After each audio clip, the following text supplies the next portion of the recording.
हृदये मम गोकुलस्य तुया गोप्ता पुष्टि अर्थ सुरक्षिता जनिता तुर्यवंशस्य गोकुलेशं नमामि कृतार्थोऽहं संशय श्री गोवर्धननाथ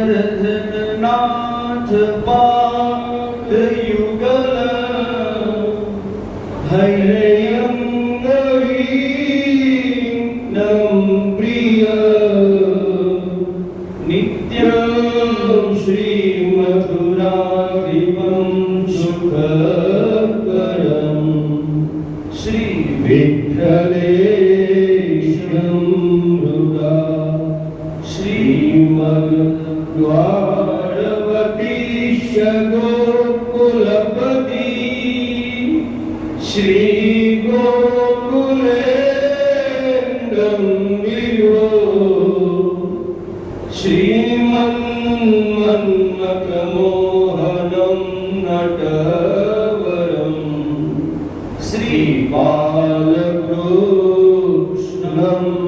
भजे श्रीमद्वल्लभविठ्ठलो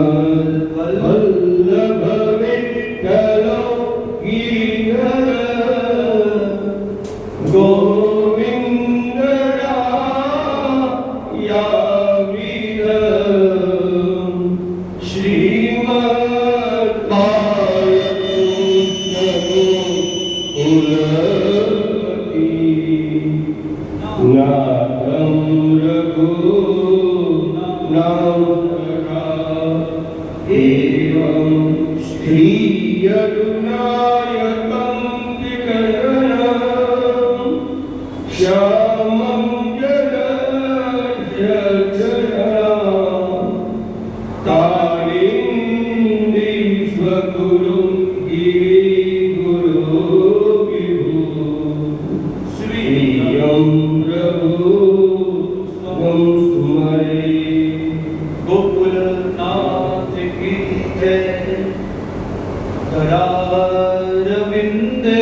कंकण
ગોવિંદ ગામો કરમાગવે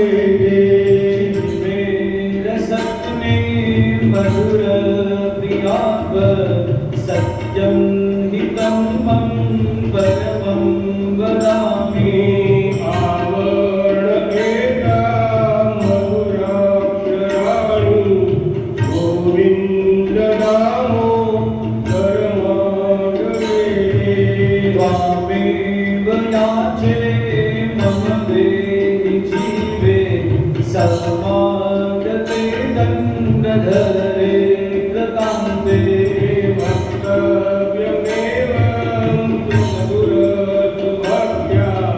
ગોવિંદ નામો પરમાગવે શ્રીનાથ વિશ્વેશ્વર વિશ્વમૂર્તિ શ્રીદેવકી નંદન દેવી સસ્ત્રો જીવેતિ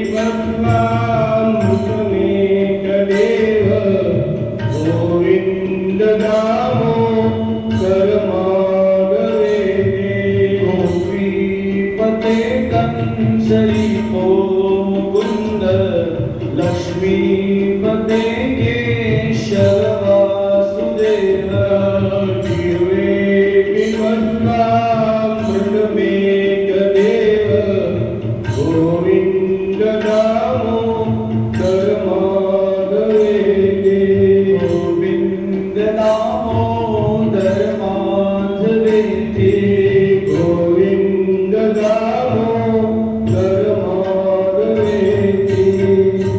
હે ગોપાલ રાધે કૃષ્ણ ગોવિંદ ગોવિંદ હે ગોપાલ રાધે કૃષ્ણ ગોવિંદ ગોવિંદ હે ગોપાલ રાધે કૃષ્ણ ગોવિંદ ગોવિંદ હે ગોપાલ રાધે કૃષ્ણ ગોવિંદ ગોવિંદ હે ગોપાલ હે ગોપાલ હે ગોવિંદ હે ગોવિંદ હે ગોપાલ હે ગોપાલ હે ગોવિંદ હે ગોવિંદ કૃષ્ણ ગોવિંદ ગોવિંદ કૃષ્ણ ગોવિંદ ગોવિંદ કૃષ્ણ ગોવિંદ ગોવિંદ કૃષ્ણ ગોવિંદ ગોવિંદ હે ગોપાલ રાધે કૃષ્ણ ગોવિંદ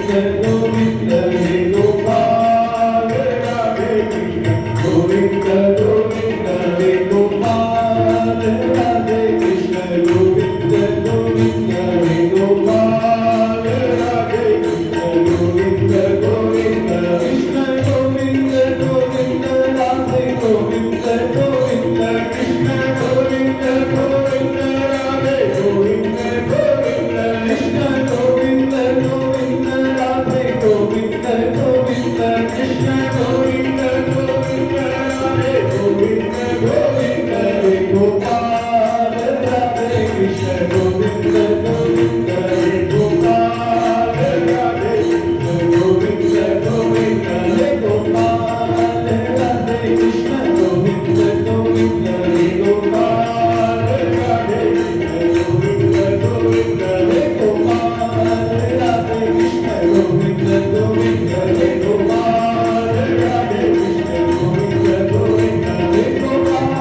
जय।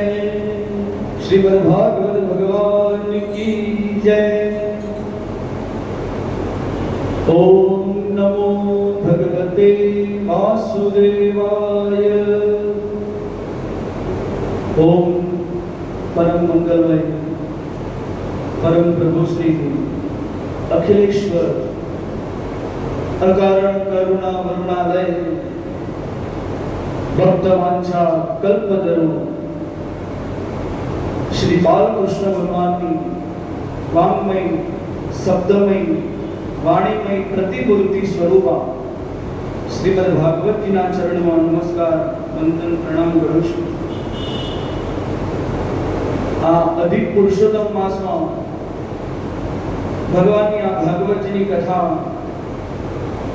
जे अपना लुणावाड़ा आ धरती पर धरा पर ज्यां जे कथाना बीजा दिवसे आ कथाना जे मनोरथी परिवार चंदुलाल जयचंद भाई दोषी परिवार मनोरथी परिवार तथा आवेला दरेक वैष्णवों श्रोताजनों ने मारा जय जय श्री गोकुलेश जय श्री कृष्ण। सवारे प्रातः अपनी छत्र ની અંદર જે કથા શ્રવણ કરવા આપણે આવ્યા કાલે સાંજના સત્રમાં આપણે જે કથા શ્રવણ કરતા હતા તો ભાગવતજીના પ્રથમ સ્કંદમાં પ્રથમ અધ્યાયના 3 મંગલાચરણના જે આપણે શ્લોક શ્રવણ કર્યા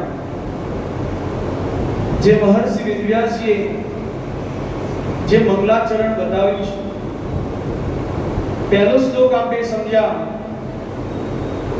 કે કિમ ધ્યેયમ તે કોનું ધ્યાન આપણે કરવું જોઈએ તેમાં આપણને એ જાણવા મળ્યું કે જે સત્ય પરમાત્મા છે એનું ધ્યાન આપણે કરવું જોઈએ। બીજા શ્લોકમાં અધિકારી બતાવ્યા કિમ નિયમ એટલે જ્ઞાન કોનું લેવું જોઈએ અને આ ભાગવતજીના કથાના અધિકારી કોણ છે તે આપણે શ્રવણ કર્યું। હવે આ ત્રીજો શ્લોક મંગલાચરણનો નિગમ કલ્પતરો ગલિતમ ફલમ સુખમુખાત અમૃત સંયુક્તમ પિબતમ ભાગવતમ રસમાલયમ મોહરહો રસિકા ભૂવિભાગુકા। આ ત્રીજા શ્લોકની અંદર આપણે શ્રવણ કરીએ તો વ્યાસજી મહારાજ કહે છે નિગમ કહેતા જે વેદો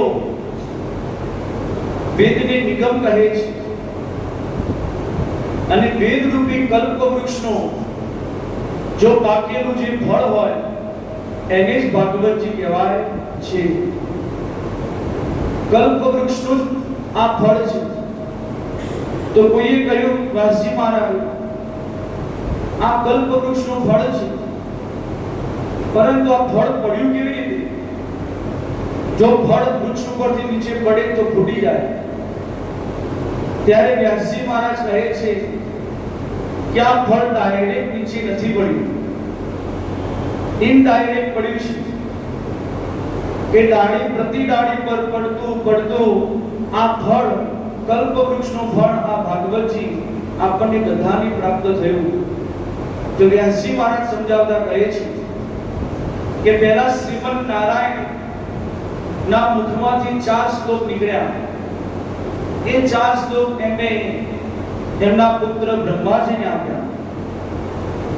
બ્રહ્માજી એ શ્લોક નારદજી મહારાજને આપ્યા એ 4 શ્લોક નારદજી મહારાજે વ્યાસજી મહારાજને આપ્યા અને વ્યાસજી મહારાજે એ 4 શ્લોકનો વિસ્તાર કર્યો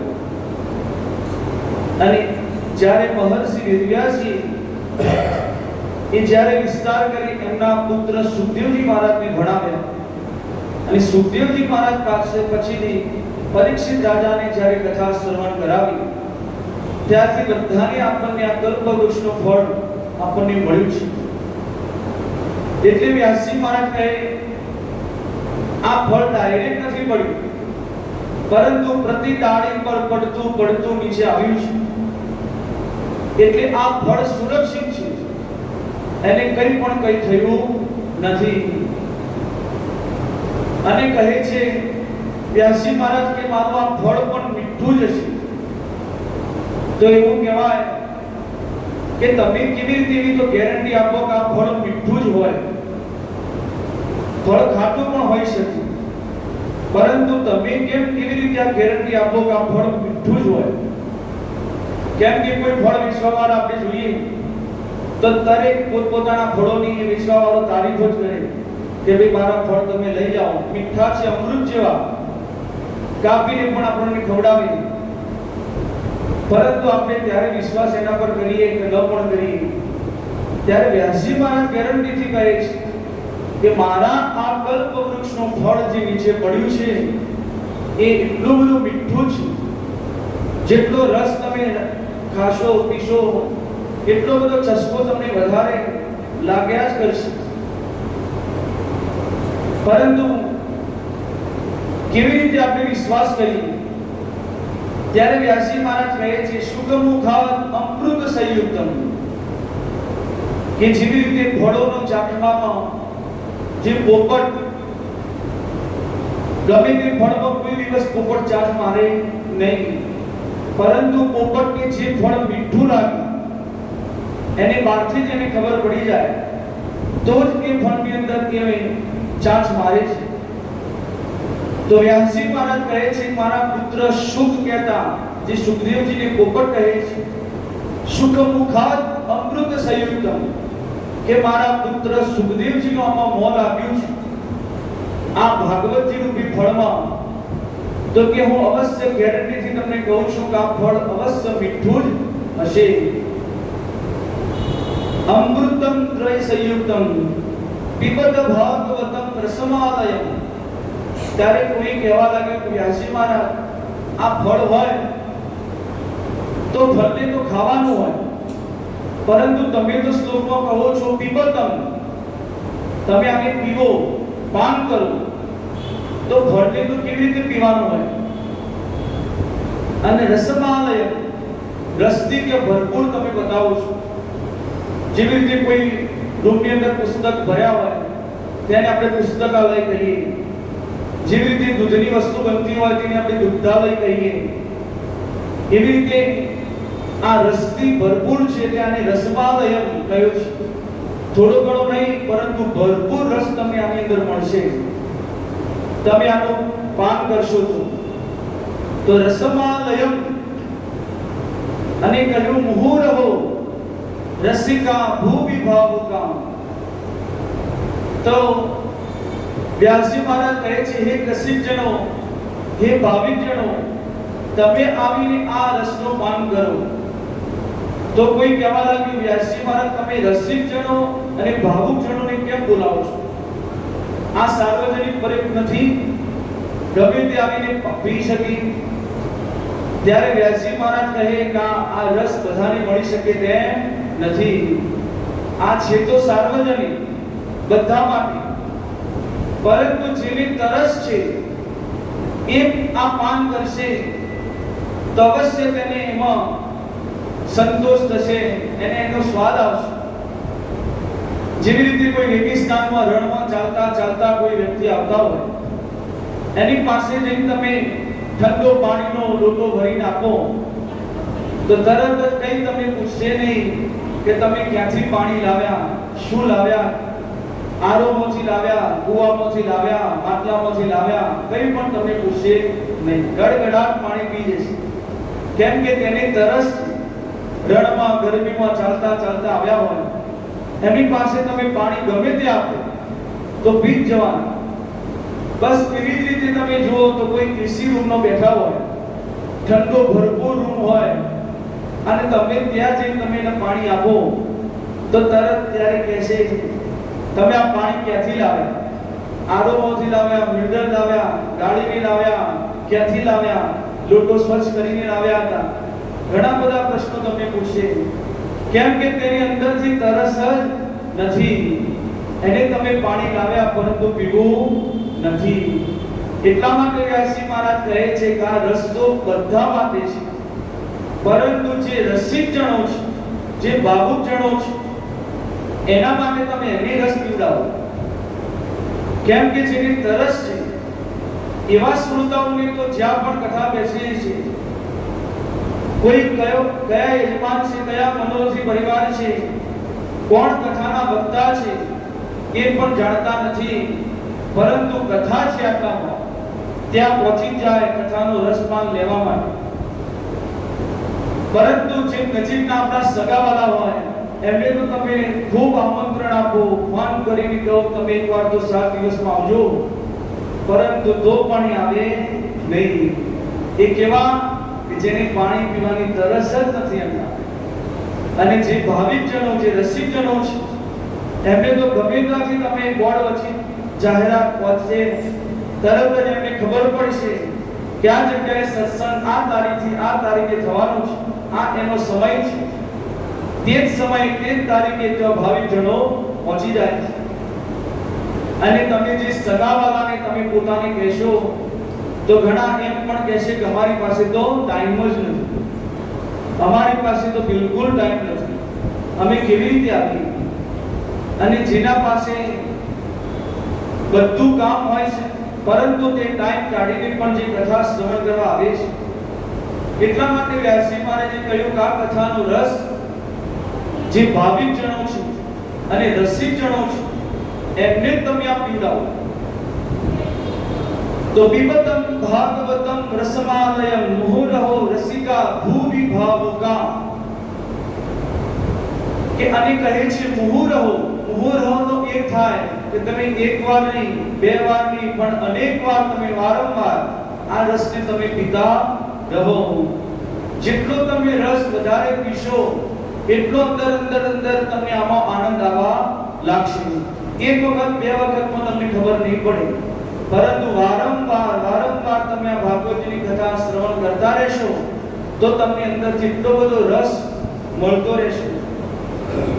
તો જે પહેલી વાર કથા શ્રવણ કરવા આવ્યા છે એમને થોડું અંદરથી જ્ઞાન થશે, થોડો એમને રસનો ચસ્કો લાગશે.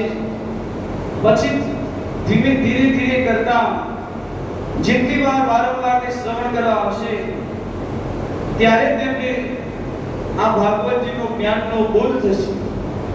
પછી જાતે પણ ઘણા એવા વૈષ્ણવો પણ હોય છે, એકવાર રસ એમને જાગી થઈ ગયો તો ઘરે પણ ભાગવતજીને અંદરથી સ્વાધ્યાય, પઠન, મનન પણ કરે છે કે આપણે જાતે પણ કંઈક અંદરથી વાંચીએ, અંદરથી આપણને પણ કંઈક પ્રાપ્ત થાય જ્ઞાન. તો ઘરે પણ તે એનો રસ લેવા લાગે.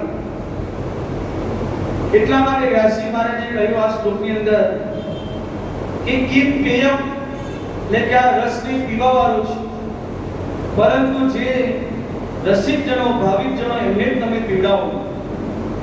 આ 3 મંગલાચરણના શ્લોક આપણે શ્રવણ કર્યા. આગળ હવે સૌનકાદી ઋષિઓ સુતજી મહારાજને કહે કે હવે તમે આ ભાગવતજીની કથાનું તો બતાવ્યું, પરંતુ અમારા મનમાં 6 પ્રશ્નો છે. પહેલા એ પ્રશ્નો અમે તમને પૂછીએ, એ તમે અમને બતાવો. ત્યારે સૌનકાદી ઋષિઓએ 6 પ્રશ્નો સુતજી મહારાજને પૂછે છે. એમાં સૌથી પહેલો પ્રશ્ન તેમને પૂછ્યો કે મહારાજ આગળ ઘોર કળિયુગ હવે આવવાનું છે, તો આ કળિયુગની અંદર કોઈ કઠિનથી કઠિન કોઈ સાધના કરી શકવાના નથી. એવો તો કોઈના પાસે ટાઈમ પણ નહીં રહે, તે કોઈ તપસ્યા કરશે, યજ્ઞ યાગાદિવા મોટા યજ્ઞ કરી શકશે, કોઈ કઠિનથી કઠિન સાધના કરી શકશે નહીં. તો વ્યાસજી મહારાજ એવા કળિયુગના લોકોનું કલ્યાણ કેવી રીતે થશે? કેમ કે કળિયુગની અંદર 2 રીતના આપણને માણસો જોવા મળે છે. જેના ભાગ્યમંદ હોય અથવા એમની બુદ્ધિમંદ હોય. જો કોઈની બુદ્ધિ સારી હોય, હોશિયાર હોય, પરંતુ તમે એને જોજો એના ભાગ્યમંદ છે. ઘણા બધા ભણેલા છે, પરંતુ એનું ભાગ્ય એની સાથ આપતું નહીં હોય. અને ઘણાના ભાગ્ય સારા હોય, કોઈ પણ જગ્યાએ ગમે તે કરે તો તરત જ એનું કામ થઈ જાય. પરંતુ એની બુદ્ધિ તમે જુઓ તો મંદ હશે. એ પોતાની બુદ્ધિથી નહીં કામ કરી શકે. કોઈ કહેશે તો જ એનું કામ થશે. એટલે આ કળિયુગની અંદર આ બે લોકો આવા જોવા મળે. કોઈના ભાગ્ય મંદ હોય અથવા બુદ્ધિમંદ હોય. અને જો વૈષ્ણવ બંને સાથે તમને જીવે મળ્યા હોય, જેના ભાગ્ય પણ સારા હોય અને કદાચ બુદ્ધિ પણ સારી હોય, તો સમજી લેજો, આ હું નથી કહેતો, પરંતુ આપણા આચાર્યો કહે છે કે તેના પર પ્રભુની અસીમ કૃપા હોય છે કળિયુગના જીવો. તો જ આ બે વસ્તુ તમારામાં મળી શકે. જો ભાગ્ય પણ આપણા સારા અને બુદ્ધિ પણ આપણી સારી, કોઈ પણ વાત હોય તરત જ આપણી બુદ્ધિશાળી બુદ્ધિ વાપરીને આપણે કહીએ કામ નહીં, આમ કરવું જોઈએ, આમ કરો. તો જો સારી આપણને સલાહ સૂચન આપણી મળી શકે, આપણી બુદ્ધિ સારા રીતે કામ કરે, તો ભગવાનની ભગવત કૃપા તમારા પર 100% હોય છે. તો જ તમે આ કળિયુગની અંદર આ બે વસ્તુ તમને મળી શકે. તો આ સૌનક આદિ ઋષિઓએ પ્રશ્ન પૂછ્યો કે આગળ કળિયુગમાં આવા જીવાત્માઓ, આવા વ્યક્તિઓનું કલ્યાણ કેવી રીતે થશે મહારાજ? તમે અમને બતાવો. બીજો પ્રશ્ન પૂછતા કહે છે કે આપણા શાસ્ત્રો તો એટલા બધા છે, એને વાંચવાનું કોઈના પાસે સમય નહીં હોય, તો આ બધા શાસ્ત્રનો સાર હોય તે તમે અમને બતાવો. ત્રીજો પ્રશ્ન પૂછતા કહે કે ભગવાન તો સર્વ સમર્થ છે, તેમને આ રાક્ષસોને અસુરોને મારવા માટે ભગવાનને કેમ આવવું પડ્યું? રાવણને મારવા ભગવાન રામચંદ્ર આવ્યા, કંસને મારવા ભગવાન કૃષ્ણ ભગવાન આવ્યા, તો ભગવાનને આ રાક્ષસોને મારવા કેમ આવવા પડ્યું? કેમ કે ભગવાન તો સંકલ્પ કરતા તો બ્રહ્માજીને જ્ઞાન થઈ જતું, તો ભગવાન એના ત્યાંથી જ વૈકુંઠમાંથી સંકલ્પ કરતા તો અસુરો ન મરી જાય. ભગવાનને આવા કેમ આવવું પડ્યું અવતાર લઈ? એ આપણે તમે આ બતાવો. ચોથા નંબરનો પ્રશ્ન પૂછતા કહે ભગવાને અવતાર તો લીધા આ ધરતી પર, પરંતુ કેટલા અવતાર લીધા? ઘણા 10 અવતાર ઘણા કહે, ઘણા 24 કહે, ઘણા બધા 22 કહે, પરંતુ ભગવાનના અવતારો કેટલા થયા એ તમે અમને બતાવો. પાંચમા નંબરનો પ્રશ્ન પૂછે છે કે કયા અવતારમાં ભગવાને કઈ કઈ લીલાઓ કરી એ તમે અમને બતાવો. એમના બધા જ ચરિત્રોનું વર્ણન અમને કરો. અને છેલ્લો અંતિમ છઠ્ઠો પ્રશ્ન પૂછતા કહે કે જ્યારે ભગવાન આપણા પ્રભુ સ્વધામ ગયા, બધી જ લીલા સ્મરણ કરતા, ત્યારે આ ધર્મ કોની શરણે ગયો? આ ધર્મ, આપણો ધર્મ એ કોની શરણે ગયો એ તમે અમને બતાવો. કિમ શ્રીયમ શાસ્ત્ર સારંગમ સ્વાર્તાર પ્રયોજનમ કિમ કર્મ કેવકારાશ્ચ ધર્મં કમ શરણં ગતઃ. આ સુતજી મહારાજને સૌનકાદિ ઋષિઓએ આ પ્રશ્ન પૂછ્યા, 6 પ્રશ્નો પૂછ્યા.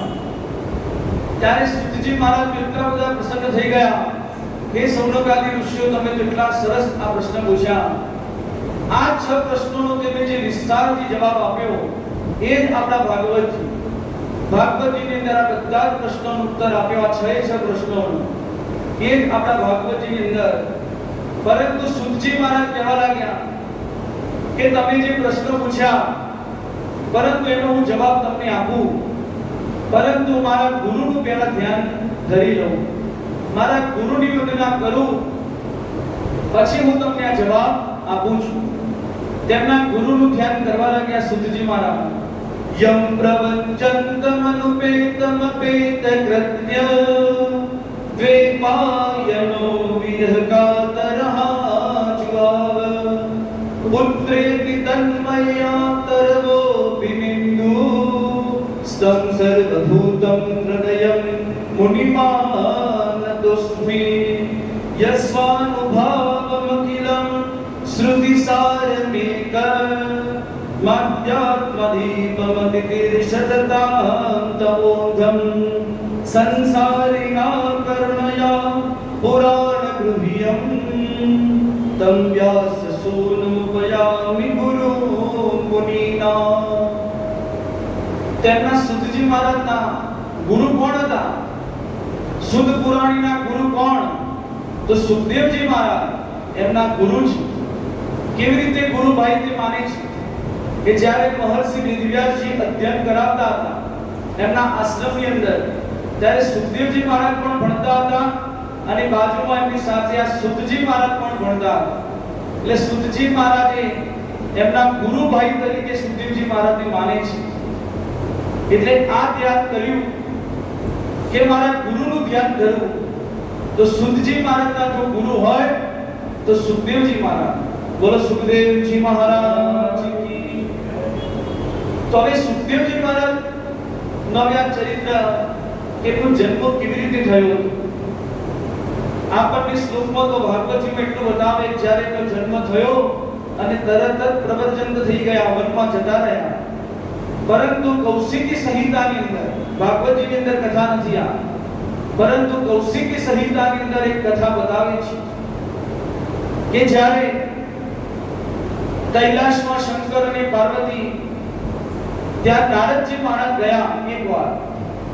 શંકર ભગવાન બહાર ગયા હતા અને પાર્વતીજી એકલા હતા.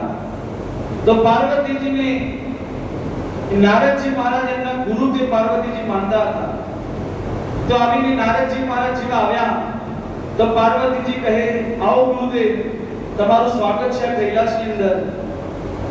ત્યારે નારદજી મહારાજે કહેવા લાગ્યા કે બધું સંસાર તમારું બરોબર ચાલે છે? તે કે હા.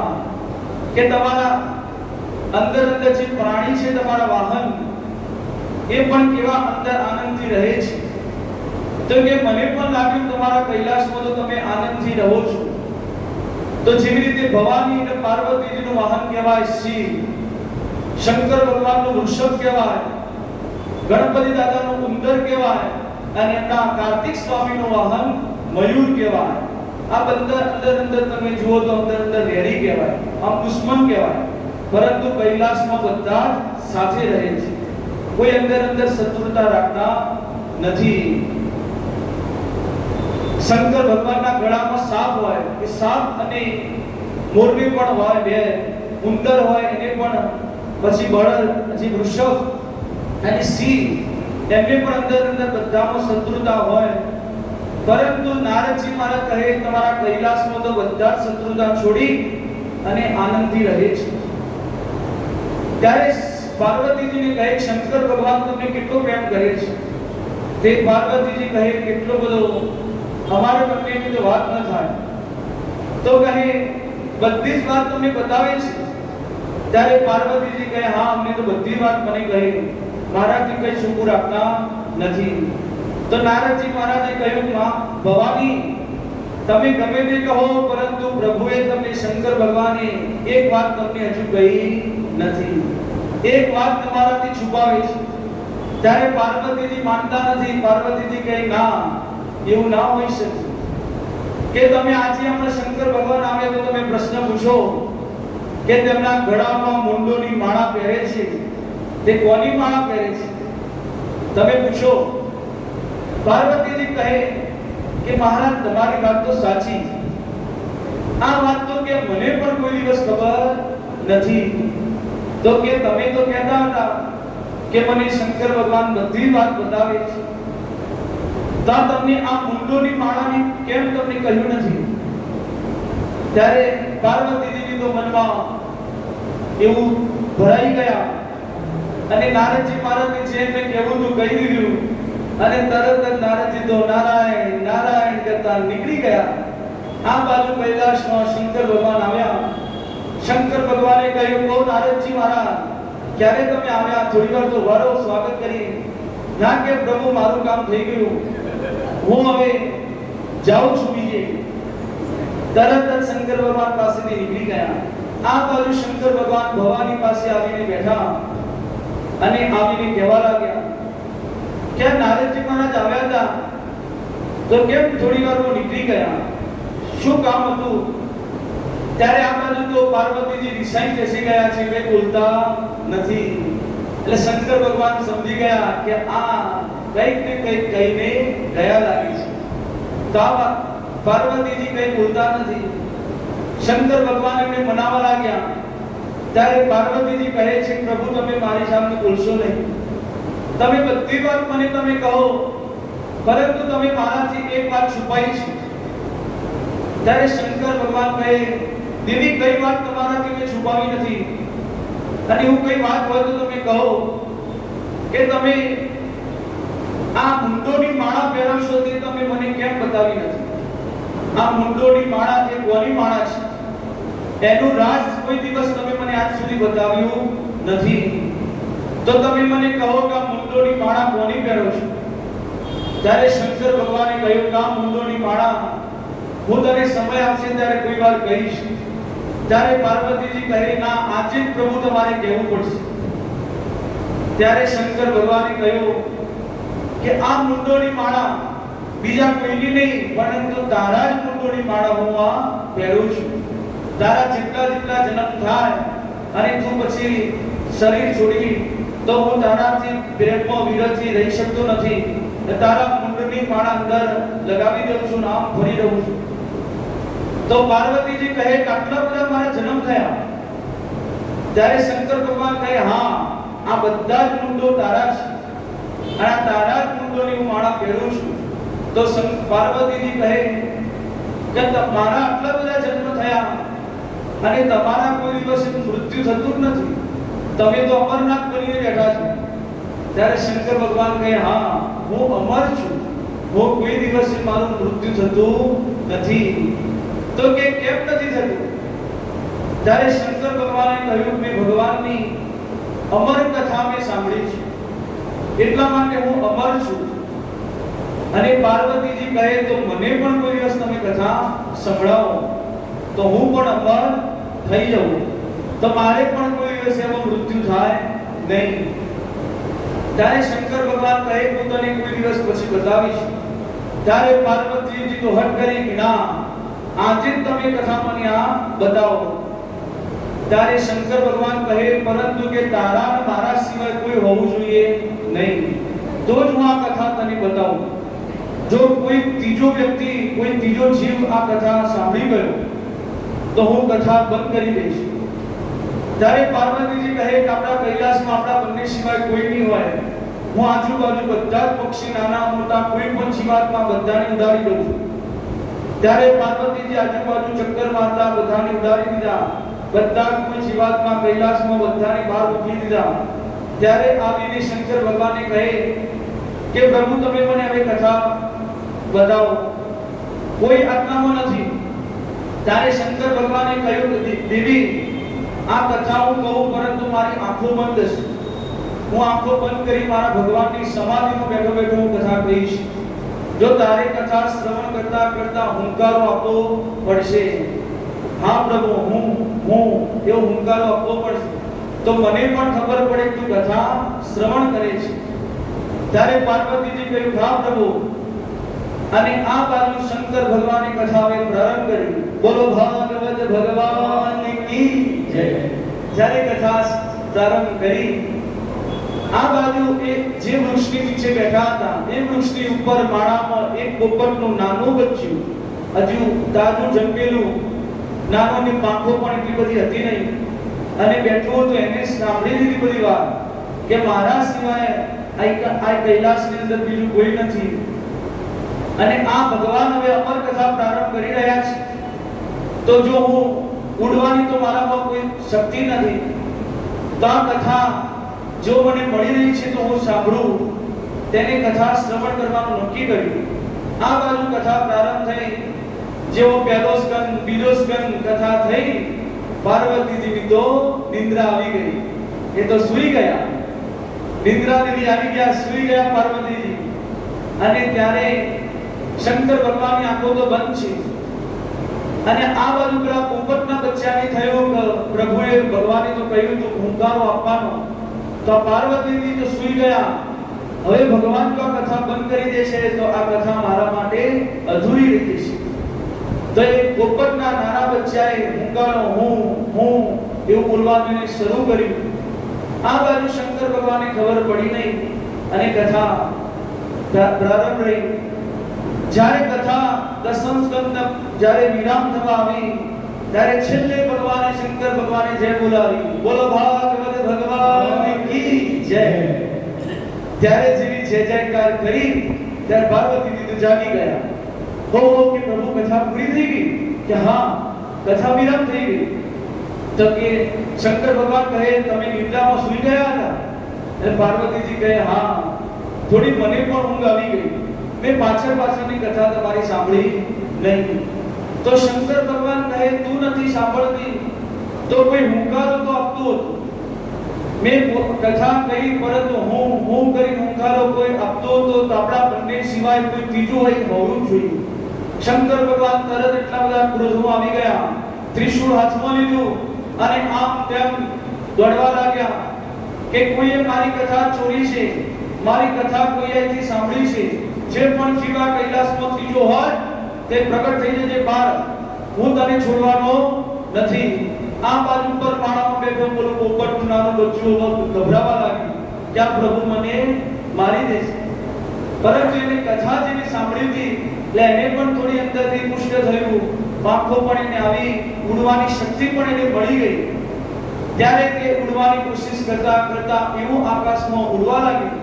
શંકર ભગવાન સમજી ગયા આ પોપટના બચ્ચાએ મારી કથા શ્રવણ કરી છે. ત્રિશૂળ લઈને એના પાછળ પડ્યા. આ બાજુ ઉડતું ઉડતું એક પક્ષી પોપટનું નાનું બચ્ચું બદ્રિકાશ્રમ એમાં જે માણા ગામ કહેવાય ત્યાં વ્યાસજીની ગુફા છે, વ્યાસજીનો મહર્ષિ વેદવ્યાસજીનો આશ્રમ છે. આજે પણ જોવા જેવો છે. ઘણા બદ્રી વિશાળ જાવ તો માણા ગામ કહેવાય. ત્યાં બદ્રી વિશાળમાં આ માણા ગામમાં વ્યાસજીનો આશ્રમ છે. એ આશ્રમમાં તેમના પત્ની ગીતિકાજી એ બગાસું ખાઈ રહ્યા હતા. ઊંચા આકાશમાં નજર હતી. આ બાજુ પોપટને નાનું બચ્ચું આવીને એમના મોઢામાં થઈ અને ગર્ભમાં પહોંચી ગયું. આ બાજુ શંકર ભગવાન એમને આશ્રમમાં આવ્યા અને કહેવા લાગ્યા કે કોઈ પોપટના નાના બચ્ચાએ મારી કથા ચોરી છે, હું એને છોડીશ નહીં. ત્યાં વ્યાસજી મહારાજ આવી ગયા. વ્યાસજી મહારાજ કહે શું કહો છો પ્રભુ?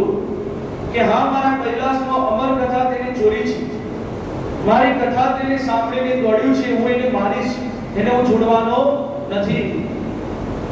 ત્યારે વ્યાસજી મહારાજ કહે કે પ્રભુ તમે વિચાર તો કરો, તમે શું બોલો છો? તમે કહો મારી અમર કથા સાંભળી છે. તો જેને અમર કથા સાંભળી હોય તે કોઈ દિવસ મરવાનો નથી. તો તમે જ કહો છો તો કેવી રીતે તમે તમારી પાસે આવશે તો પણ તે મારી શકવાનો નથી અને મરવાનો પણ નથી હોય. તો તમે આવો ક્રોધ કરશો નહીં, તમારા કૈલાસમાં પાછા જાઓ.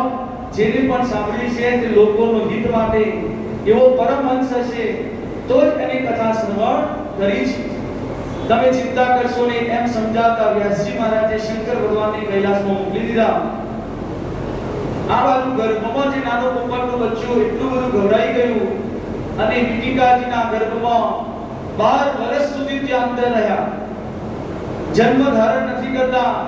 વ્યાસજી મહારાજે ભગવાનને પ્રાર્થના કરી પ્રભુ કોઈ ગર્ભમાં બાળ છે, બચ્ચું કોઈ નાનો જીવ છે પરંતુ જન્મ ધારણ કરતો નથી, તમે કોઈ કૃપા કરો એના પર. ત્યારે ભગવાને નાનું રૂપ લઈ અંદર ગર્ભમાં જઈ ભગવાન નારાયણને દર્શન આપ્યા અને કહ્યું કે તમે બાળ જન્મ ધારણ કરો સુખદેવજી. ત્યારે કે એ જીવ કહે સુખદેવજી મારા કે હું જન્મ ધારણ કરું પ્રભુ, તમારી માયા મને લાગી જાય, એ મને તમારી માયાથી મને બીક લાગે છે અને મારે માયામાં રહેવું નથી, મારે તો તમારું ભજન કરવા માટે જ બહાર આવવું છે. ત્યારે ભગવાને વચન આપ્યું મારા જેટલા ભક્તો છે, વૈષ્ણવો છે, તેને કોઈ દિવસ મારી માયા લાગતી નથી. તમે માયાની ચિંતા ન કરો, તમે જન્મ ધારણ કરો. ત્યારે સુખદેવજી મહારાજે 12 વર્ષે એમના માતાના ગર્ભમાંથી જન્મ જેવો ધારણ કર્યો. એવા જ વનમાં જતા રહ્યા. બોલો સુખદેવજી મહારાજની જય. વનમાં જતા રહ્યા અને બીજો જે શ્લોક આપણે સાંભળ્યો તેમાં એ કહે છે સુધજી મહારાજ પ્રાર્થના કરતા કે જેના અનુભવથી શ્રુતિઓનો સાર નીકાળીને જેને શ્રીમદ ભાગવત જેની અંદર બધો સાર ભરી દીધો છે, જેને આધ્યાત્મ દીપ જેને પ્રગટાવ્યો છે, એવા અજ્ઞાન અંધકારથી ભટકેલા જીવોને જે જે પરમાત્માનો પથ બતાવવા માટે જે એવા વ્યાસનંદન સુખદેવજી મહારાજને પ્રણામ હું કરું છું. બીજા શ્લોકમાં આવી રીતે તેમને પ્રાર્થના કરી. જ્યારે સુખદેવજી મહારાજને એમને પ્રાર્થના કરી ત્યારે સુતજી મહારાજને કહે કે ઋષિઓ, તમે જે 6 પ્રશ્નો પૂછ્યા એમાં હું તમને ઉત્તર આપતા કહું. ત્યારે કહે કે આ ઋષિઓનું જીવ માત્રનો એક જ પરમ ધર્મ છે કે નિષ્કપટ. કપટ વાળું હોય તેને કોઈ દિવસ આ ભાગવતજીનો કે ભગવાનની ભક્તિ એના હૃદયમાં ઉદય થતી નથી. મનુષ્ય જીવનનો એક જ ઉદ્દેશ છે. આ મનુષ્ય શરીર મળ્યું તો આપણને ખાવા પીવા કે ભોગ ભોગવવા નથી મળ્યું, પરંતુ આપણે એક જ લક્ષ્ય છે, જીવસ્ય તત્વ જિજ્ઞાસા. પરમ તત્વને આપણે જાણવું એ જ મોટામાં મોટી આપણને આ જીવન મનુષ્ય જીવન આપણને મળ્યું છે. વદંતિ તદવતં વિદવસ્ત્વં યજ્ઞાનં મદ્વયં બ્રહ્મેતિ પરમાત્મેતિ ભગવાનં નિતિ શબ્દતે. તત્વ તો એક જ છે. સુધીજી મહારાજ કહે તત્વમાં કોઈ ભેદ નથી. ભગવાનનું આ તત્વ તો એક જ છે, પરંતુ જે લોકો જેવી રીતે જોવે એવી રીતે તેને દર્શન થાય છે. તત્વ તો એક જ કહે છે, પરંતુ જે યોગી એ તત્વને પરમાત્મા કહે છે. જે યોગ ધારણા કરતા હોય, યોગી હોય, એ પરમાત્મા કહે. જે જ્ઞાની લોકો હોય તે તત્વને બ્રહ્મ કહે છે, અને એ જ તત્વને જે ભક્તો હોય એને ભગવાન કહે છે. આપણે ભક્તો વૈષ્ણવો એ જ તત્વને આપણે ભગવાન કહીએ.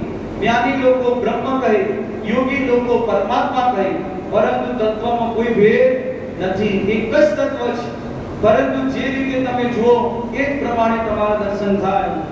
જો નિર્ગુણ નિરાકાર હોય તેને બ્રહ્મ કહેવાય, સગુણ નિરાકાર હોય તો તેને પરમાત્મા કહેવાય, અને જો સગુણ સાકાર હોય તો તેને ભગવાન કહે છે. ત્યારે કહે આગળ કે તમે જે મને પ્રશ્ન પૂછ્યા કે ભગવાનના અવતારો કેટલા થયા, તો અવતારોનો હું તમને સંક્ષિપ્તમાં કહું કે ભગવાનના અવતારો કેટલા કહેવાય.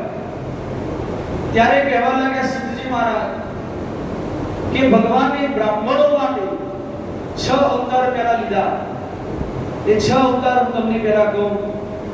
જ્યારે બ્રહ્માજી ભગવાનના ક્ષીર સાગરમાંથી, ભગવાનના નાભી કમળમાંથી બ્રહ્માજીની ઉત્પત્તિ થઈ, અને પછી બ્રહ્માજીના જે માણસ પુત્રો પહેલા સનક, સનંદન, સનાતન અને સનત કુમાર, આ 4 પહેલા પ્રગટ થયા ઋષિ. આ પહેલા નંબરનો ભગવાનનો અવતાર ગણાય છે. બીજા નંબરનો વરા રૂપે જ્યારે રસાતલમાં પૃથ્વી ગઈ ત્યારે એને ભગવાને હિરણાક્ષનો વધ કરી અને ભગવાન વરા અવતાર ભગવાને ધારણ કર્યો. ત્રીજા નંબરનો નારદજી મહારાજનો ગણાવાય છે, જેમણે પંચરાત્ર નામનું શાસ્ત્રની રચના કરી. ચોથો અવતાર ભગવાનનો નરનારાયણ, જે બદ્રિકાશ્રમમાં આજે પણ ભગવાન તપસ્યા કરે છે. એટલી બધી તપસ્યા કરે છે, ઠંડો પ્રદેશ કહેવાય બદ્રિકાશ્રમ, તો પણ ભગવાનના શરીરમાંથી આજે પણ પરસેવો થાય છે. એટલા ઠંડા પ્રદેશમાં તો ભગવાન એટલી બધી તપસ્યા ત્યાં કરે છે. અને પાંચમો અવતાર કપિલ ભગવાનનો ગણાવાય છે.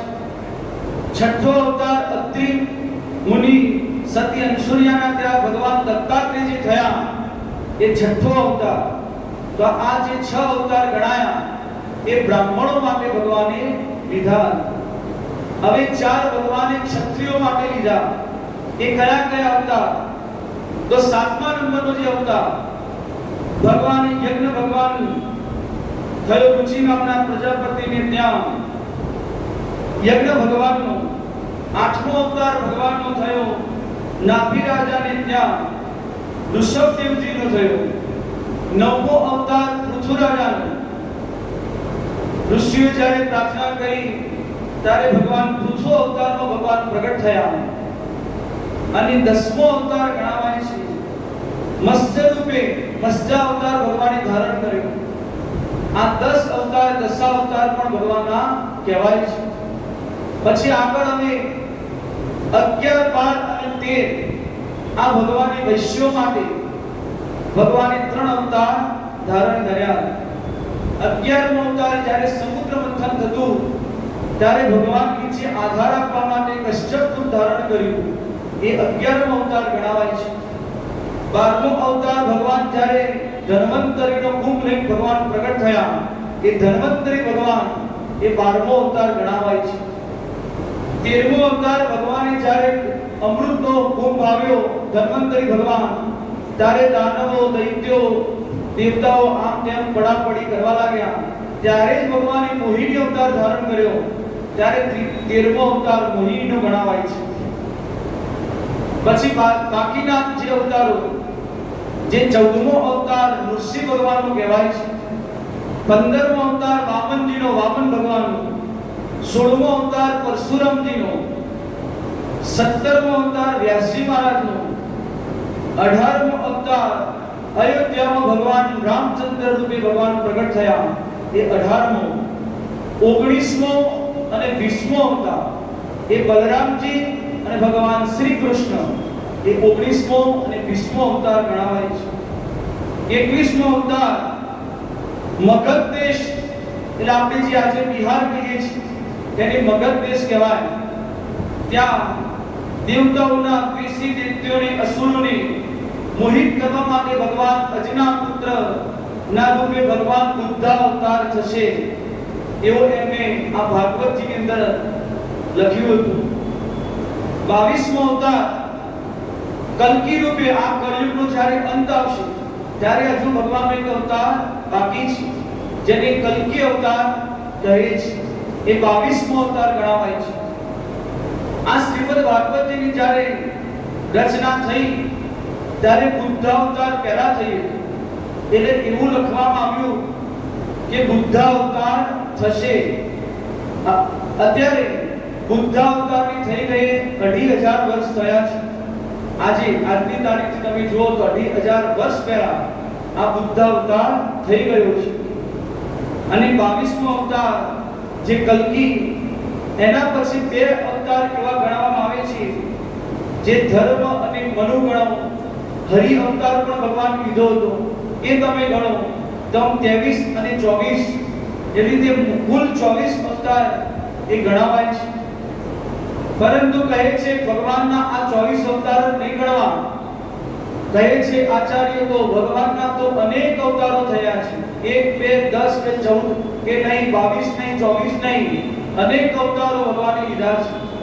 સમુદ્ર મંથન વખતે ભગવાને એક અજીત અવતાર પણ લીધો હતો. આવા નાના મોટા તો તમે ઘણા બધા અવતારો ભગવાનના ગણાવાય છે. આપણા જેટલા આચાર્યો ગણીએ છીએ, આપણા મહાપ્રભુજી છે, પછી રામાનુજાચાર્ય, મહાપ્રભુજી, આ બધા જેટલા આચાર્યો પણ આપણા જે થયા છે એ બધા જ ભગવાનના અવતારો છે. બધા જ સ્વયં ભગવાનના અવતારો કહે છે. એટલે ભગવાનના અવતારો કેટલા થયા તો અસંખ્ય કહે છે. અસંખ્ય અવતાર ભગવાનના થયા છે. एते चांस कलाम पुस्तक कृष्णस्तु भगवान स्वयं इंद्रदीप्याकुलम लोकम हृदयंती युगे युगे. કહે છે બધા જ અવતારોમાં ભગવાન અંશ અવતાર કહે છે, કલા અવતાર પણ ભગવાને લીધા છે. પરંતુ જે શ્રી કૃષ્ણ છે એ પૂર્ણ અવતાર છે. કૃષ્ણ ભગવાનનો જ અવતાર પૂર્ણ અવતાર ગણાવાય છે. બીજા બધા અવતારો એના અંશ અવતાર, કલા અવતાર કહેવાય. પરંતુ જો શ્રી કૃષ્ણ ભગવાનનો જે અવતાર છે એ પૂર્ણ અવતાર ગણાવાય છે. અને કહ્યું યુગે યુગે ભગવાન કે હું પ્રગટ થાઉં છું.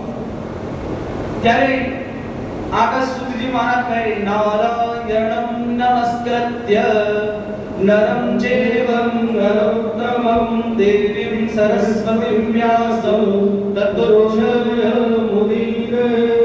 સર્વશ્રેષ્ઠ ભગવાનના અવતારોમાં નર નારાયણ નમસ્કાર, સરસ્વતી દેવીને કે હું નમસ્કાર કરું છું. અને આ ભાગવતજીનો પાઠ અવશ્ય દરેક મનુષ્યએ કરવો જોઈએ. આગળ કહે છે સવે પુંસામ કરો ધર્મો હેતો ભક્તિ રદોક્ષને અહિતુક્યમ પ્રતિયતા અયાત્માંસમ પ્રસિદ્ધતિ. કહે છે ભગવાનની તમારે ભક્તિ દ્રઢ થાય તો ભગવાનની કેવી ભક્તિ કરવી જોઈએ તો અહિતુક્યમ, કોઈ હેતુ હોવો જોઈએ નહીં. મનમાં જો તમે કોઈ હેતુ રાખીને ભગવાનની ભક્તિ કરો તે ભક્તિ તમારી કોઈ દિવસ સફળ થતી નથી. ઘણા લોકો તમે જુઓ, આપણા અત્યારે અધિક પુરુષોત્તમ માસ ચાલે છે, તેમની બધી અત્યારે ભક્તિ અઢળક પ્રકારની કરશે, પરંતુ જેવી 16 તારીખ આવી, 15 તારીખ પૂરી થઈ, 16 તારીખે બધું સ્ટોપ. અને પછી પાછા જેવા હતા અને એવા. પછી પાછો આગળ શ્રાવણ મહિનો આવશે, આગળ એવો મહિનો આવશે અને પાછા થોડી પાછી ભક્તિ ચાલુ કરશે. પરંતુ આ ભક્તિ કોઈ દિવસ સફળ થતી નથી. અધિક મહિનો આવે કે શ્રાવણ મહિનો આવે, કોઈ પણ મહિનો આવે, પરંતુ આપણી ભક્તિ તો એક જ ધારની હોવી જોઈએ. જેવી રીતે કોઈ તેલના ડબ્બામાંથી તમે ધાર નાની તપેલીમાં તેલ કાઢતા હો તો કેવી તેલની ધાર પડે? એક જ સીધી, સેટ પણ અંદરથી ખૂટે નહીં. તો તેલની ધાર જેવી હોય એવી જ તમારી ભક્તિ હોવી જોઈએ. આજે કરી, કાલે પાછા કોઈ થાકી ગયા, કામે જઈને બહારથી આવ્યા, ચલો કે આજે પાઠ કરવો નથી, કાલે ડબલ કરી દઈશું. તો કેમ ડબલ? આજનું ખાવાનું તમે નહીં ખાઓ અને કાલે કેમ ડબલ દેવા ખાઈ લેશો? ના, ખાવાનું તો નહીં થાય પણ, પરંતુ ભગવાનનો જો પાઠ કરતા હોય, સેવા કરતા હોય, દર્શન કરવા જતા હોય, એમાં આપણે તરત જ એવું લગાવીએ કે આજે તો મારાથી થશે નહીં. તો ભક્તિ આવા પ્રકારની નહીં રાખતા. બીજું બધું કામ છોડી દેજો, પરંતુ જે ભક્તિનો તમે જે નિયમ લીધો છે, જે પ્રભુ માટેનું કાર્ય તમે કરી રહ્યા છો, એને અહિત્યુક્યમ એટલે હેતુ વગરની અને એકદમ નિયમ પ્રમાણે કરવી. સહેજ પણ આપણે ભક્તિમાં તૂટવી ન જોઈએ, તો જ પ્રભુ આપણી પાસે નિરંતર રહે છે. એમાં ઘણી પરીક્ષાઓ પણ થાય, પરંતુ તો પણ પરીક્ષામાં કોઈ દિવસે આપણે ગભરાવું ન જોઈએ. તો કહે છે કે આવી અહિત્યુક્યમ ભક્તિ ભગવાનની કરવી જોઈએ. હવે આ સૌનકાદી ઋષિઓ કહે એ સુધજી મારે તમને અમને એ બતાવો કે આ ભાગવત જેવી રચના ક્યાં થઈ અને કોને કરી એ તમે અમને બતાવો. ત્યારે સુધજી મહારાજ કહે, જ્યારે દ્વાપરમાં વેદવ્યાસજીનો જ્યારે અવતાર ભગવાને ધારણ થયો, ત્યારે તેમને વિચાર્યું વ્યાસજી મહારાજે કે આગળ ઘોર કળિયુગ આવવાનું છે. આ દ્વાપર પછી તો કળિયુગમાં કોઈ એવા કઠિનથી કઠિન સાધના કોઈ કરી શકવાના નથી. તો કળિયુગના જે જીવો જન્મવાના, તેમનું કલ્યાણ કેવી રીતે થાય એના માટે હું વિચારું. ત્યારે મેં વિચાર કરતા કરતા એમની પાસે, વ્યાસજી મહારાજ પાસે એક જ વેદ હતો. કયો વેદ હતો? તો ઋગ્વેદ. 4 વેદોમાં પહેલો જો વેદ હોય તો ઋગ્વેદ. ઋગ્વેદ વ્યાસજી મહારાજ પાસે એક જ વેદ હતો. ત્યારે તેમણે વિચાર કર્યો કે આ વેદનો હું વિસ્તાર કરું. ત્યારે એક જ વેદમાં તેમણે 4 ભાગ કર્યા અને 4ના નામ પછી રાખ્યા ઋગ્વેદ, યજુર્વેદ, સામવેદ અને અથર્વવેદ. 4 વિસ્તાર કર્યા. ત્યારથી એનું નામ પડ્યું, વેદોનો વિસ્તાર કર્યો એટલા માટે એનું નામ પડ્યું વેદ વ્યાસ. વેદ વ્યાસ ત્યાં નામ પડ્યું. જ્યારે એમને વેદોનો વિસ્તાર કર્યો, પરંતુ તેમને લાગ્યું કે આ વેદોનું જ્ઞાન તો એટલું બધું ગંભીર છે, આમાં તો કોઈને ખબર પડશે નહીં, એટલું બધું ગંભીર ગુણ જ્ઞાન છે અંદર. તેમણે વિચાર કર્યો કે હું મહાભારતની રચના કરું. તેમણે પછી મહાભારત જેવો ગ્રંથ એમને બનાવ્યો.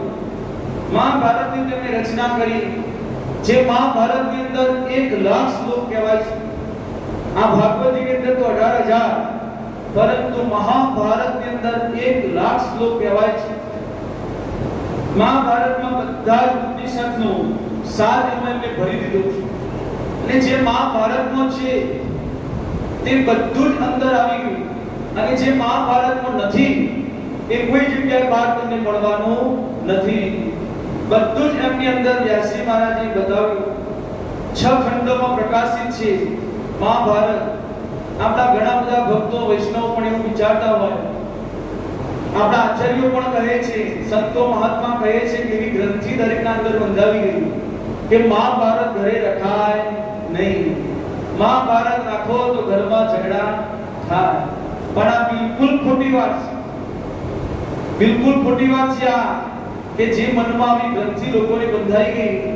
પરંતુ મહાભારત જેવો ગ્રંથ તો બન્યો નથી અને બનવાનો પણ નથી. આપણે જે ગીતાજી સાંભળીએ છીએ એ ગીતાજી પણ મહાભારતનો જ ભાગ છે. તો મહાભારત ઘરમાં રખાય અને વાંચાય, એની કથાઓ પણ થાય છે મહાભારતની. પરંતુ આપણા ઘણા મનમાં એવું કે વિચારતા હોય મહાભારત ઘરમાં રખાય નહીં. એમાં જ કૌરવો પાંડવોનો ઝઘડો નથી, અંદર ઘણું બધું શીખવા મળે એવો એ મહાભારત છે. ગીતાજીના 700 શ્લોક છે એ પણ મહાભારતનો જ અંદરનો ભાગ છે. પછી તો પણ વ્યાસજી મહારાજને સંતોષ થયો નહીં. તેમણે વિચાર્યું કે મહાભારત પણ કદાચ કોઈ વાંચશે નહીં. તેમ કરતા કરતા એમને પુરાણોની રચના કરવા લાગ્યા. તો 1 2 કરતા 17 પુરાણો એમણે લખી દીધા.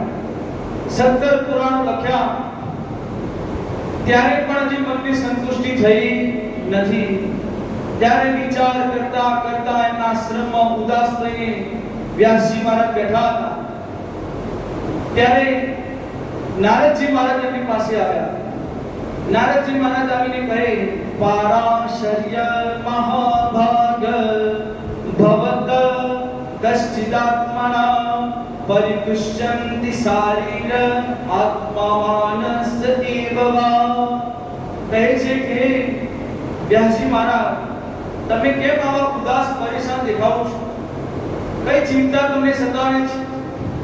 તમારા ધર્મ કાર્ય તો બરાબર ચાલે છે ને?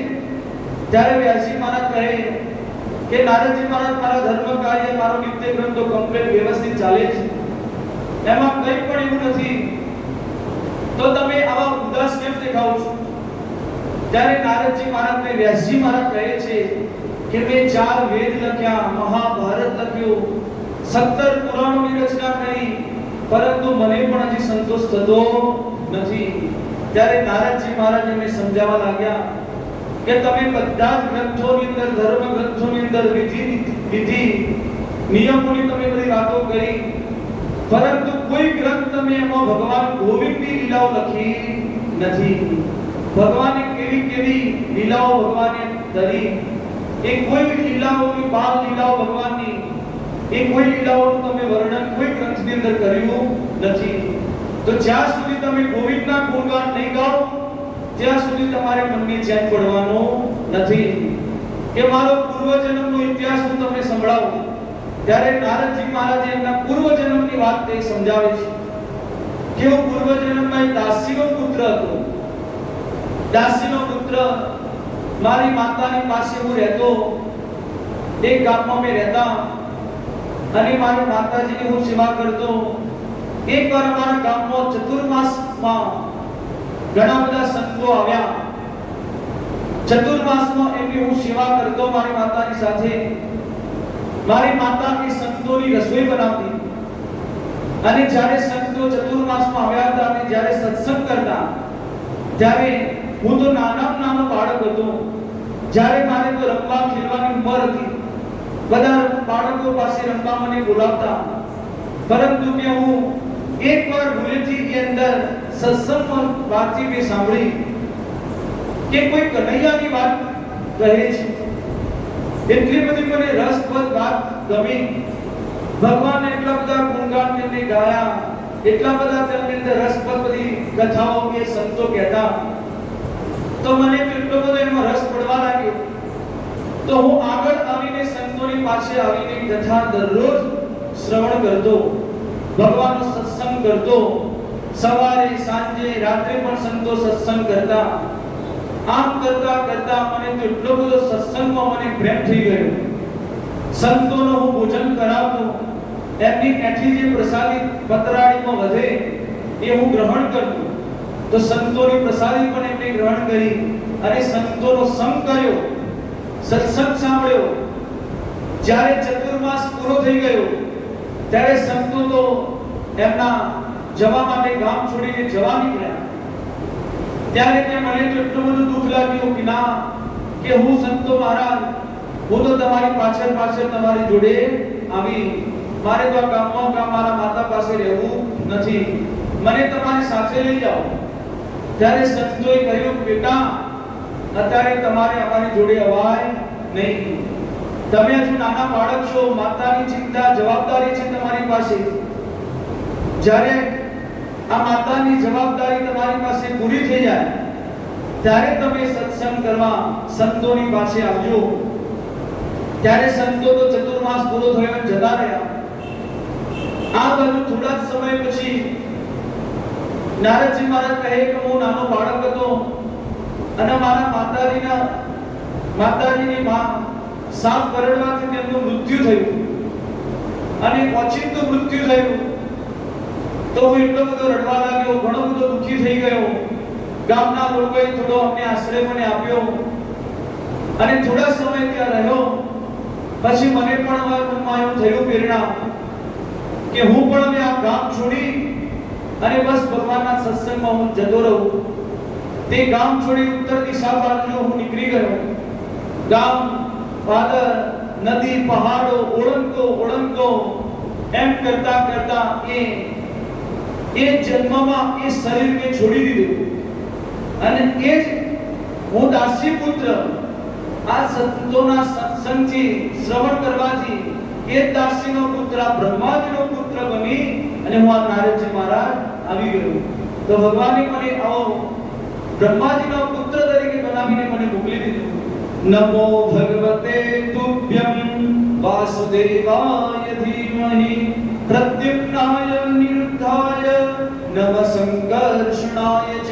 ભગવાન મારા પર એટલા બધા નારાયણ પ્રસન્ન થયા, એમને મને વીણા આપી. આ નારદજી મહારાજના હાથમાં જે વીણા હોય છે એ ભગવાને નારાયણે તેમને આપી હતી અને ત્યારથી તે નારાયણ કરતા ફરતા રહે છે. ત્યારે નારદજી મહારાજ એમને કહ્યું મારો પૂર્વજન્મનો તમને ઇતિહાસ મેં તમને બતાવ્યો. તો હે મહર્ષિ વેદવ્યાસજી, તમે આવી રીતે સંતોષ તમને થવાનો નથી. તમે ભગવાનના ગોવિંદના ગુણગાન તમે જો લખશો ત્યારે જ તમને આમાં તમને સંતોષ થશે. ત્યારે વ્યાસજી મહારાજે એમ વિચાર્યું, એમની અંદરથી એવા પ્રેરણાઓ થવા લાગી. ત્યારે નારદજી મહારાજે 4 શ્લોક જે બ્રહ્માજીએ આપ્યા હતા એ 4 શ્લોક વ્યાસજી મહારાજને એમને આપ્યા. જેવા 4 શ્લોક તેમને સાંભળ્યા ત્યારે એમની મનમાંથી એટલી બધી અંકુરો ફૂટવા લાગ્યા કે હું આ શ્લોકોનો ખૂબ મોટો વિસ્તાર કરું. અને મનમાં વિચાર્યું હું ભગવાનનો એવો ગ્રંથ તૈયાર કરું એમ લખવા માટે તૈયાર થઈ ગયા. આ બાજુ નારદજી મહારાજ ત્યાંથી જતા રહ્યા. વ્યાસજી મહારાજ સરસ્વતી નદીમાં સ્નાન કરતા, સંધ્યા વંદન કરતા સવારે. અને આ બાજુ ભાગવતજીના અંદર હૃદયમાં શ્લોકો પ્રગટ થવા લાગ્યા. ત્યારે વિચારવા લાગ્યા હું તો આ શ્લોકો બોલીશ પરંતુ લખશે કોણ? લખવા વાળું જોઈએ, કેમ કે લખવાનું તો મને ભાવે નહીં. ત્યારે તેમને વિચાર આવ્યું કે ગણેશજી મહારાજને બોલાવું. ત્યારે ગણપતિ દાદાનું ગણેશજીનું આહવાન કર્યું. ત્યારે ગણપતિ દાદા આવ્યા. આવીને વ્યાસજી મહારાજે કહ્યું કે હું શ્લોકો બોલું તો તમારે લખવાનું કામ મને કરી આપવું પડશે. ત્યારે ગણેશજી કહે કે હે વ્યાસજી મહારાજ, મારો પણ એક નિયમ છે. કે શું નિયમ? મારી શરત છે કે જો તમે શ્લોક આપ્યા તો હું લખવા લાગ્યો, પરંતુ જો થોડી પણ વચ્ચે તમે ગેપ કરી, થોડા પણ તમે મને શ્લોક આપવામાં વિલંબ કર્યો તો હું ત્યાંથી ઊભો થઈને જતો રહ્યો. હું ઉદ્ધમને વરેલો છું. ગણપતિ દાદા આપણને લાગે પરંતુ ઉદ્ધમને વરેલા છે. થોડી વાર પણ તે એમને બેસતા નથી. કંઈક ને કંઈક કાર્ય કરતા હોય એવા તે ગણપતિ દાદા, પરંતુ કે મારો આ શરત છે તમારી જોડે. ત્યારે વ્યાસજી મહારાજે કહ્યું કે તમારી શરત મને મંજૂર, પરંતુ મારી પણ સામે એક શરત છે. તે કહે શું તમારી શરત? ત્યારે વ્યાસજી મહારાજે કહ્યું કે હું પણ તમને મોટી મોટી ટૂંકો આપું, તમારે એને વ્યવસ્થિત શ્લોક બનાવી અને આ ભાગવતજીની અંદર તમારે લખવાનું. ત્યારે કહે હા, કેમ કે બુદ્ધિના દાતા છે ગણેશજી મહારાજ, એટલે કે હા હું મારી બુદ્ધિ પ્રમાણે તે શ્લોકને ટૂંકો વ્યવસ્થિત બનાવી અને લખવાનું એ પણ તમારી શરત મને મંજૂર. ત્યારે વ્યાસજી મહારાજ એમને મોટી મોટી ટૂંકો આપતા અને ત્યાં સુધી તે સરસ્વતીમાં સ્નાન કરી આવે, ભગવાનની સેવા કરતા, પોતાનો નિત્યક્રમ કરતા, ખાવા પીવાનું જમતા, આશ્રમ બધો ચલાવતા, અને આ બાજુ ગણપતિ દાદા વિચાર કરતા કરતા એ શ્લોક લખતા. આમ કરતા કરતા 18,000 શ્લોકનો આ ભાગવતજીનો ગ્રંથ તૈયાર થઈ ગયો. બોલો ભાગવત ભગવાન કી જય. જ્યારે તૈયાર થયો ત્યારે આ વ્યાસજી મહારાજ આ ભાગવતજીને લઈ અને ભગવાનની પાસે વૈકુંઠમાં ગયા. નારાયણને જઈને કહે કે હે નારાયણ, તમારા જે શબ્દો, તમારા શ્લોકથી મેં વિસ્તાર કરી અને આ ભાગવતજીની મેં રચના કરી છે. તમારા આશીર્વાદ તમે મને આમાં આપો. તો ભગવત પ્રોક્તા ભાગવત, તમારી વાણી છે પ્રભુ. ત્યારે ભગવાન નારાયણને તો આશીર્વાદ આપી દીધા. પરંતુ બાજુમાં બેઠા હતા લક્ષ્મીજી. જે વ્યાસજી મહારાજે કહ્યું કે માં, તમે પણ મને આશીર્વાદ આ ભાગવતજીમાં આપો. ત્યારે લક્ષ્મીજી કહે કે હું આપવાની નથી. કેમ કે તમે નારાયણની બધી વાત કરી, મારું તો આમાં નામ પણ તમે લખ્યું નથી, તો હું કઈ આમાં આશીર્વાદ આપીશ નહીં. ત્યારે વ્યાસજી મહારાજે વિચાર્યું કે નામાં તમારા આશીર્વાદ તો મારે જોઈએ, કે આ ભાગવતનું નામ તો પછી આવશે, પરંતુ કે તમારું નામ પહેલા, તેના માટે તેમણે શ્રીમદ શબ્દ લગાવી દીધો. શ્રી કહેતા લક્ષ્મીજી રાધાજીથી જે યુક્ત છે, જે લક્ષ્મી નારાયણ રાધા કૃષ્ણ એ જે યુક્ત છે એ શ્રી આગળ એમને લગાવી દીધો અને કહ્યું કે પહેલા તમારું નામ બોલાશે, પછી ભાગવતીનું. તો ભગવત્યા પ્રોક્તમ ભાગવત, કે ભગવતી તમારું પણ નામ રહેશે. ત્યારે લક્ષ્મીજી તો એટલા બધા પ્રસન્ન થઈ ગયા, એમને પણ આશીર્વાદ આપ્યા. બોલો લક્ષ્મી નારાયણ ભગવાન કી જય. હવે જ્યારે તે આશ્રમમાં આવ્યા ત્યારે વ્યાસજી મહારાજ કહે કે હવે ભાગવતજીની રચના થઈ ગઈ, ભગવાનના આશીર્વાદ પણ મળી ગયા, પરંતુ હવે હું ભણાવું કોને? આ પરમહંસોની સંહિતા છે, આ ભાગવતી સામાન્ય નથી, પરંતુ હું ભણાવું કોને? તો પરમહંસ હોય એને જ આ કથા શ્રવણ કરાવું. ત્યારે એમના પુત્ર સુખદેવજી મહારાજને યાદ આવી ગયા કે હું મારા દીકરાને સુખદેવજીને જ આ કથા હું પહેલા સંભળાવીશ.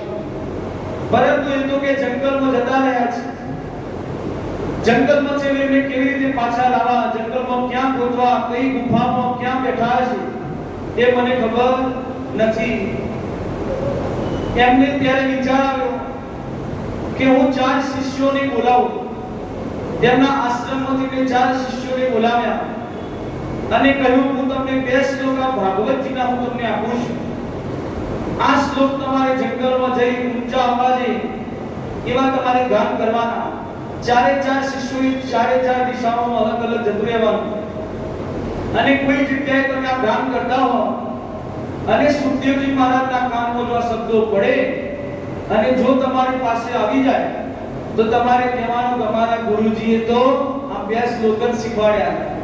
તમારે જો વધારે ભણવા હોય તો અમારા ગુરુજીના આશ્રમમાં આવવું પડશે.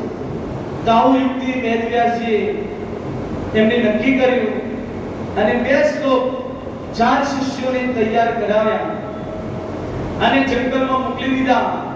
4 દિશાઓમાં તમે અલગ અલગ જઈને ગાન કરો. ત્યારે એક શિષ્ય એક જંગલમાં ગુફાની બહાર ઉભો જઈને એવો શ્લોક આ ગાન કર્યો. અંદર ગુફાની અંદર સુખદેવજી મહારાજ બેઠા હતા અને બહારથી પેલા શિષ્યના મુખારવિંદથી એટલો શ્લોક ભાગવતજીનો સાંભળ્યો. કયો શ્લોક હતો? તો જે ભાગવતજીના વેણુ ગીતનો 10મ સ્કંદનો એ શ્લોક જેવો સાંભળ્યો. બરહાપી રડગર બબુ કરણયો કર્ણિકાર પીપ્રતમાસ કર્ણકર્કવીશ વૈજયન દિશ્યમા રંધાણવેણો રઘર સુધયા